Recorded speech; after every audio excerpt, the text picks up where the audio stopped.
नमस्कार, उदय क्लासेज में आप सबों का स्वागत है। पिछले कई वीडियो में हम लोग साधारण ब्याज और उसके ट्रिक्स के बारे में जान चुके हैं। उसके सामान्य सूत्र, विशिष्ट सूत्र और साधारण ब्याज ज्ञात करने के ट्रिक्स, उसके दर ज्ञात करने के ट्रिक्स, उसके समय ज्ञात करने के ट्रिक्स, उसका अंतर ज्ञात करने के ट्रिक्स, बहुत सारे ट्रिक्स के बारे में हम लोग जान चुके हैं। आज हम लोग चक्रवृद्धि ब्याज के बारे में जानेंगे। तो आइए सबसे पहले हम लोग जानते हैं कि चक्रवृद्धि ब्याज क्या है। चक्रवृद्धि ब्याज एक ऐसा ब्याज है जिसमें मूलधन के साथ साथ ब्याज पर भी ब्याज प्राप्त होता है।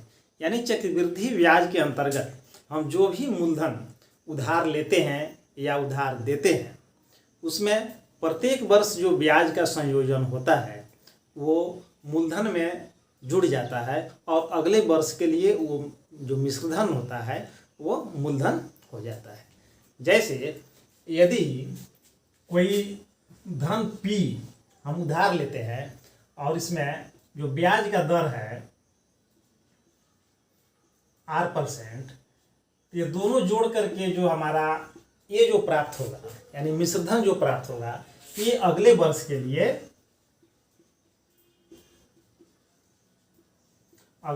लिए ये जो है सो मूलधन हो जाएगा।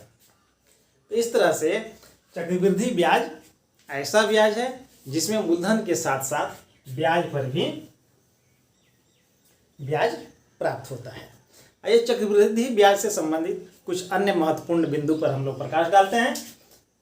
महत्वपूर्ण बिंदु, जैसे कोई चक्रवृद्धि ब्याज अंतिम वर्ष के मिश्रधन और प्रथम वर्ष मूलधन के अंतर के बराबर होता है। चक्रवृद्धि ब्याज जैसे अंतिम वर्ष का मिश्रधन, जैसे कोई अगर धन हमने 5 वर्ष के लिए उधार लिया है और 5वें वर्ष का जो मिश्रधन होगा और प्रथम वर्ष का जो मूलधन होगा, उसका जो अंतर होगा, वही हमारा चक्रवृद्धि ब्याज होगा।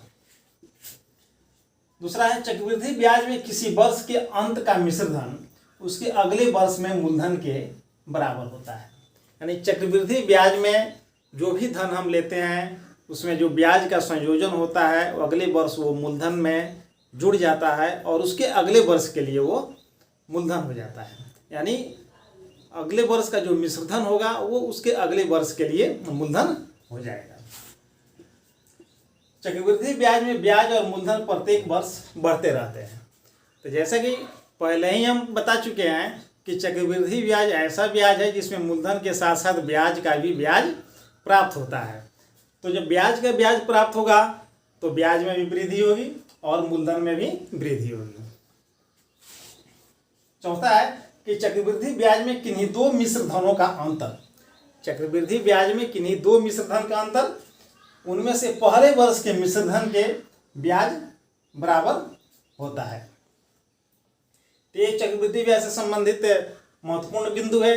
कुछ और भी चक्रवृद्धि ब्याज से संबंधित महत्वपूर्ण बिंदु है। जैसे चक्रवृद्धि ब्याज में ब्याज का संयोजन अधिकांशतः तो वार्षिक ही होता है, लेकिन ये कोई आवश्यक नहीं है कि ब्याज का संयोजन वार्षिक ही हो। चक्रवृद्धि ब्याज में ब्याज का संयोजन छमाही या तिमाही भी हो सकता है।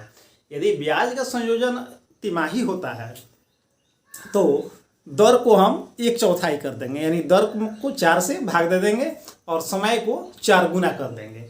और यदि ब्याज का संयोजन यदि छमाही होता है तो समय को हम 2 गुना कर देंगे और दर को आधा कर देंगे। जैसे इस प्रकार साधारण ब्याज में हम लोग मूलधन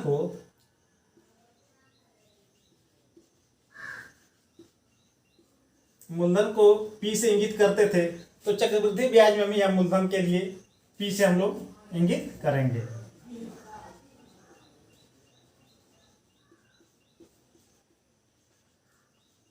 और चक्रवृद्धि ब्याज को हम लोग CI से इंगित करते हैं।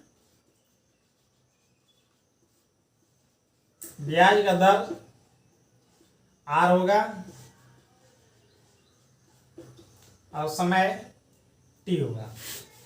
तो इसके आधार पर हम लोग अगले वीडियो में चक्रवृद्धि ब्याज का जो महत्वपूर्ण सूत्र है उस सूत्र के विषय में जानेंगे और उसके कुछ महत्वपूर्ण ट्रिक्स के बारे में जानेंगे और प्रश्न को उस सूत्र के आधार पर कैसे हल करेंगे, ये सारी जानकारी हम लोग अगले वीडियो में प्राप्त करेंगे।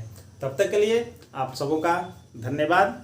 आप मेरा वीडियो देखते रहिए। आप हमें फेसबुक पेज पर भी उदय क्लासेज करके फॉलो कर सकते हैं।